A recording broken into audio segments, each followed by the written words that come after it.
মানুষ নয়, কোনো আইন শৃঙ্খলা রক্ষাকারী বাহিনী অন্য কোনো মানুষের ব্যক্তিগত গোপনীয়তায় হাত দিতে পারে না। সেটি কোনো আইনের মাধ্যমে বা ধারাতেই নাই। সেখানে দিনের মধ্যে প্রকাশ্যে একজন সাধারণ পথচারীর ফোন চেক করে তাকে শনাক্ত করার চেষ্টা, এটি মানবাধিকার লঙ্ঘন। আইনের ব্যত্যয়, সুস্পষ্ট আইনের ব্যত্যয় হয়েছে পুলিশের গতকালকের কাজটি।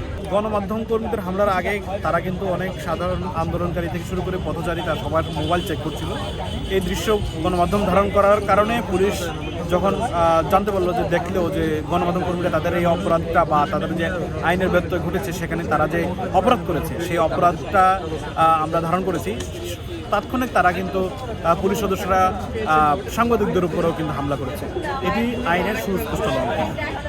গতকালকের ঘটনা আমার মনে হয় যেটি হয়েছে, যে আসলে জানেন যে আর মাত্র 4-5 দিন পরে নির্বাচন, তো নির্বাচনে যেহেতু সাংবাদিকরা সবসময় চেষ্টা করে সত্যতা তুলে ধরার, গতকালকে এই হাদি হত্যার যে বিচার চাইতে গিয়ে ইনকিলাব মঞ্চের উপরে হামলা হয়েছে, এই ঘটনা তুলে ধরতে গিয়ে, সত্য প্রকাশ করতে গিয়ে যে সাংবাদিকের উপরে হামলা, এটি আমার মনে হয় একটা আগাম মেসেজ, যে নির্বাচনে সাংবাদিকরা যেন তার স্বাধীন যেভাবে কাজ করার যে মানসিকতা, তারা যেন মানসিকভাবে ভেঙে পড়ে, অনেকটা সেই অপচেষ্টাই আমার মনে হয় পুলিশ চালিয়েছে গতকালকে।